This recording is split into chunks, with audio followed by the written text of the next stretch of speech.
19 December 2016, India scored 759 runs on the backs of KL Rahul's 199 and Karun Nair's 303. And this is 19 December, but 2020, India scores the lowest ever total in Test cricket by India, and that is 36. दोस्तों आज सुबह मैं एक सपना देखा कि Jasprit Bumrah 27-28 run करके out हुए, पर जब मैं आंखें खोला तो देखा कि यार इंडिया के विकेट एक से बढ़कर एक चले जा रहे हैं and all of a sudden all out in 36. एक थोरो एनालिसिस हुआ है from cricket report team and हम लोग बात करने वाले कि कहाँ पे गलती की हुआ है. Where are the things where India needs to improve? Where are the places where India lost this game, and what are the changes that India should be making in the next game? Well, guys, stay tuned to Cricket Reborn and make sure you watch this video till the end. I hope I won't disappoint you. And in the comment section down below, आप भी बताइए आपके राय, आपको क्या लगता है कि क्या changes होना चाहिए और कहाँ पे इंडिया मैच आ रहे हैं. Before that, let's get started. Knocked him over, the bale's nowhere round. Virat Kohli, you beauty. Got the highs but not the distance. Staying Glenn on fire. Pitched up and beautifully driven. This is magnificent. तो दोस्तों India 36 run पे all out तो हुआ है, पर first let's get into the problems. कहाँ पे match हारे हैं हमने, कहाँ पे मैच हारे हैं. There are few points. First of all yes obviously the batting order. See you can't give an excuses. हम कोई एक्सक्यूज नहीं दे सकते हैं इस परफॉर्मेंस के लिए, because the Australian bowlers were too good. They were really very good. And if you look at the consistency of the Australian bowlers, specially Josh Hazlewood, he has been really brilliant with the consistency. मैं तो मानता हूं कि Australia के लिए फिर McGrath के बाद ये एक दूसरा बॉलर है जॉश हेजलवुड जो बहुत कंसिस्टेंट है उसका लाइन और लेंथ को लेके, and is very accurate. 5 wicket ले लिया है आज और बहुत ही बेहतरीन विकेट, बहुत ही बेहतरीन बॉलिंग ऑस्ट्रेलिया के द्वारा से. पर what are the wrong? अगर आप देखें last few places such as the 2017 Champions Trophy, then the semi-finals of 2019 World Cup, and then again in Australia, तो ये तीनों जगह इंडिया के टॉप ऑर्डर या फिर बहुत जल्दी कोलैप्स हो गए थे. तो बैटिंग ऑर्डर बहुत जल्दी कोलैप्स हो गए थे, और इसका वजह क्या है कि मतलब 30 या 40 मिनट का एक अच्छा स्पेल इंडिया की बैटिंग ऑर्डर को पूरा खत्म कर देता है. इस लाइक पूरा खत्म कर देता है 30 या 40 ओवर की अच्छे स्पेल. तो आज भी वैसा ही हुआ, और ये कहाँ पे होता है दोस्तों? ये होता है in overseas ground, in England, in New Zealand, in Australia. तो क्या मैं ये बता सकता हूँ कि it is very important for the Indian players to play more and more cricket in this arena countries. Yeah, sure. तो शायद बिग बैश या फिर वाइटलिटी सीरीज, ये जो भी टूर्नामेंट्स होता है कुछ इंडियन प्लेयर्स को भी खेलना चाहिए, है ना. पर BCCI, I don't know man, they always restrict the players from playing दो सीरीज. हाँ, ऐसा भी एक चीज जो आता है कि वो टाइम के साथ क्लैश नहीं होता. कभी कभार ऐसा होता है कि इंडिया का सीरीज रहता है, खुद ही सीरीज रहता है, तो या ऐसा बहुत सारी चीजें होते रहता है. और कहाँ पे हम लोग मैच हारे हैं, और हारे हैं फील्डिंग. दोस्तों fielding has been really poor man. Marnus Labuschagne की बात करें या फिर टीम पेन की बात करें, एक छोटी सी कैच एक पूरे गेम को बदल सकता है, क्षमता रखता है. पर यहाँ पे अगर हम फील्डिंग की बात करें, पेंडेमिक के बाद जब से गेम क्रिकेट रिज्यूम हुआ है तब से तो इंडियन की फील्डिंग बहुत ही खराब हुआ है. विराट कोहली ने भी कैच ड्रॉप किया, रविंद्र जडेजा ने भी ड्रॉप किया, हम लोग ने देखे. So it's really terrible. Shreyas Iyer, सब बहुत ही अच्छे फील्डर्स है, पर सभी ये लोग ड्रॉप कर रहे हैं. तो कहीं ना कहीं जो टीम स्पिरिट है या फिर जो शायद प्रैक्टिस नहीं या फिर कुछ ना कुछ कहीं पे तो गलती है. तो यहाँ पे एक संशोधन करने का बहुत जरूरी है इंडिया को. And next place is that अगर हम लास्ट 10 या 15 साल से देखें, एक बहुत ही फैक्टर रहा है कि टेल एंडर को इंडियन टीम जल्दी आउट नहीं कर पाते हैं. And that is very absurd if you think about it, क्योंकि हम लोग जो टॉप ऑर्डर जो वाइटल बैट्समैन है उन लोग को सभी को आउट कर देते हैं. पर जब भी हम लोग टेल एंडर्स आते हैं या फिर जो नंबर 7 या नंबर 8 पे जब बल्लेबाजी करने आते हैं, जो बैट्समैन नंबर 10 के बैट्समैन भी अच्छे रन बना दे रहे, अच्छे कंट्रीब्यूशन कर दे रहे, तो ये सब चीजें मायने रखने पड़ेंगे इंडियन टीम को. अगर हम देखें कि Australia were at 110, 111 for 7 in the last game, and then last 3 wicket में उन्होंने 80 रन जोड़ दिए. हाँ, मैं मानता हूँ कि टीम पेन साथ में था, बट उसके साथ एक टेल एंडर भी था, राइट. तो ये जो सब चीजें इंडिया को अच्छे से they need to improve, they need to rectify all these things and they need to come back very stronger. देखो इंडियन टीम में तो ये मानूंगा कि अगर हम पहले तो ओडीआई सीरीज देखें, तो पहले तो ओडीआई मैचेस देखे, आई मीन टू से इसी सीरीज के, तो इंडिया दोनों के दोनों हार गए थे. पर देखिए कितने अच्छे से वो लोग कमबैक किए थे. They are comeback Kings. 3 ठो लगातार मैच जीत गए थे और so it's time for to show once again, शायद फर्स्ट टेस्ट मैच हम हार सकते हैं, पर क्या पता अगली 2 जीत जाए। And we have got that potential, we have got the team and we can do it. Just positive vibes is what we are lacking at the moment. They need to think always positive and we can do the wonders. और अगर कुछ समस्या की बात मैं करने वाला हूँ, और फर्स्ट ऑफ ऑल है कि Virat Kohli is absent, second is Mohammed Shami, और the third one is the top order and the lower middle order batting. पहले बात करते हैं विराट कोहली के। Virat Kohli next test match से खेल नहीं पाएंगे, तो उसके बदले में कौन हो सकता है? पृथ्वी शॉ को क्या आप नेक्स्ट 11 में देखने चाहेंगे?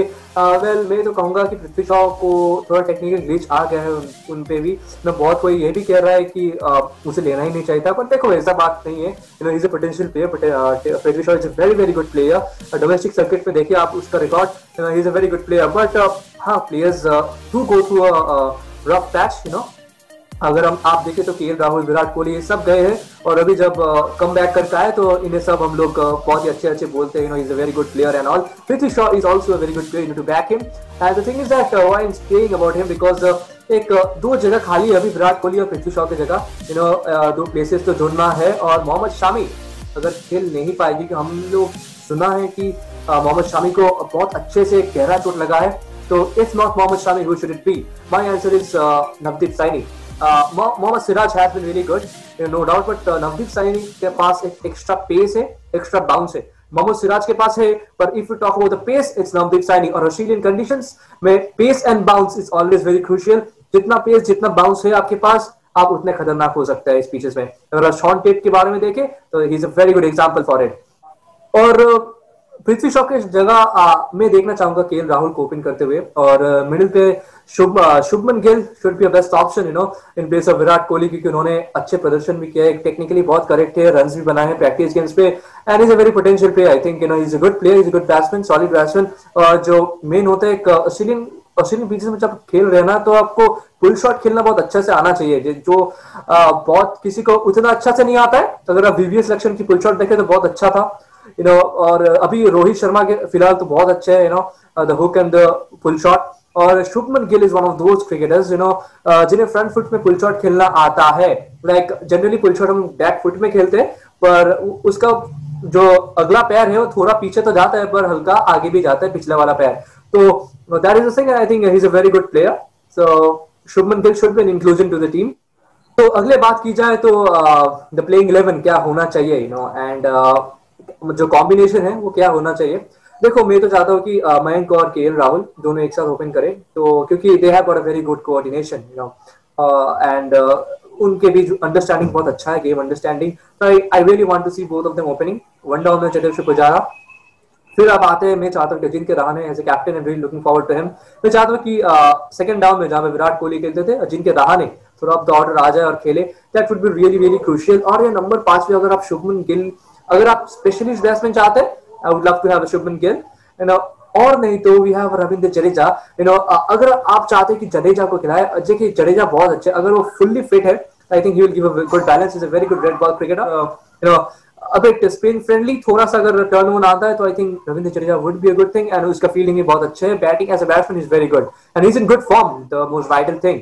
और हनुमा विहारी, अगर जडेजा खेल रहा है तो जडेजा 6 पे आएगा या फिर 7 पे आएगा, और 5 और 6 में रिद्धिमान और हनुमा विहारी ऑब्वियसली रहेगा। अगर शुभमन खेल रहा है तो शुभमन 5 पे खेलेगा शायद से, और eight number 6 you will be having Hanuma Vihari, and 7 at Wriddhiman Saha. और बॉलिंग में अश्विन, उमेश यादव खेलेगा, Jasprit Bumrah is always there. Mohammed Shami के जगह में कौन खेलेगा? And guys this is a very very big blow, because second innings में मोहम्मद शमी की बॉल रिवर्सिंग होता है, and that is one of those things that has troubled a lot of batsmen। Zaheer Khan को भी हम लोग देखे तो उनके भी रिवर्सिंग होते थे और बहुत किसी को परेशान करके रखे थे उनके टाइम पे। तो मोहम्मद शमी भी एक ऐसे गेंदबाज है जो कि बहुत ही अच्छे करते हैं, स्पेशली इन सेकंड इनिंग्स। तो first innings of course he does good, मैं वैसे उनको जज नहीं कर रहा हूँ कि फर्स्ट इनिंग्स अच्छा नहीं है। He is got that pace, he's got that bounce, he's got that upright seam, and is a very vital bowler. I just wish he gets cured. If not, then I would love to see Navdeep Saini over there. Mohammad Siraj, yes, it is a difficult choice to make between Mohammad Siraj and Navdeep Saini. Still, I would go with Navdeep because of the extra pace he has. So guys, let's hope that India comes back very stronger, and मेरा एक ही विनती आप सभी से, यार जब India team जीतती है तो हम लोग सभी इंडिया को सपोर्ट करते हैं। तो अब बहुत कोई शेमफुल एक्ट ये वो बोल जा रहे हैं इंडियन टीम को। देखिए मैन, हो जाता है कभी कभार, cricket is a very unpredictable game, is a funny game. हाँ मैं मानता हूँ Indian team they couldn't resist the Australian bowling attack, they were really good। हाँ पर अभी जो है कि उनको प्रिपेयर करना पड़ेगा बहुत अच्छे तरीके से। सामने बॉक्सिंग डे टेस्ट है, it won't be that easy क्योंकि क्राउड बहुत ज्यादा होने वाला है MCG पे, तो it won't be that easy. पर रहाने और पूरी इंडिया टीम को अच्छे से करना पड़ेगा। There is no Virat Kohli, but you have to get on, put up your shoelaces and yeah, you need to work hard and do better. It's all about the execution, and India has got that team and they will come back stronger. That is my belief and hope so. That will be the belief of every one of you. Well guys, thank you so much for watching till the end. अगर आपने Cricket Rebound को अभी तक subscribe नहीं किया तो make sure you do subscribe this channel for many videos and updates। और हमारे एक आई बटन में प्लेलिस्ट का लिंक दिया हुआ है, वो पॉडकास्ट का लिंक है जहाँ पे मैं बहुत सारे क्रिकेटर्स और बहुत सारे personalities from the cricketing arena, उन लोगों के साथ में थोड़ा कन्वर्सेशन करता हूँ, उन लोग की जर्नी और बहुत सारे क्रिकेटिंग फील्ड पे डिस्कशंस, फ्यू हंसी मजाक होते रहते हैं। तो जाइए दोस्तों, जरूर देखिए वो सब वीडियोस, और बहुत सारे एंटरटेनिंग वीडियोस भी आते रहते हैं। और तो या मेक श्योर वो बेल आइकन को दबा के रखिए, और इस वीडियो को अगर अच्छा लगे तो लाइक कीजिए और कमेंट बॉक्स में बताइए कि आपको क्या लगता है कि नेक्स्ट प्लेइंग 11 इंडिया का क्या होना चाहिए for the MCG test. Thank you so much guys for watching and until next time.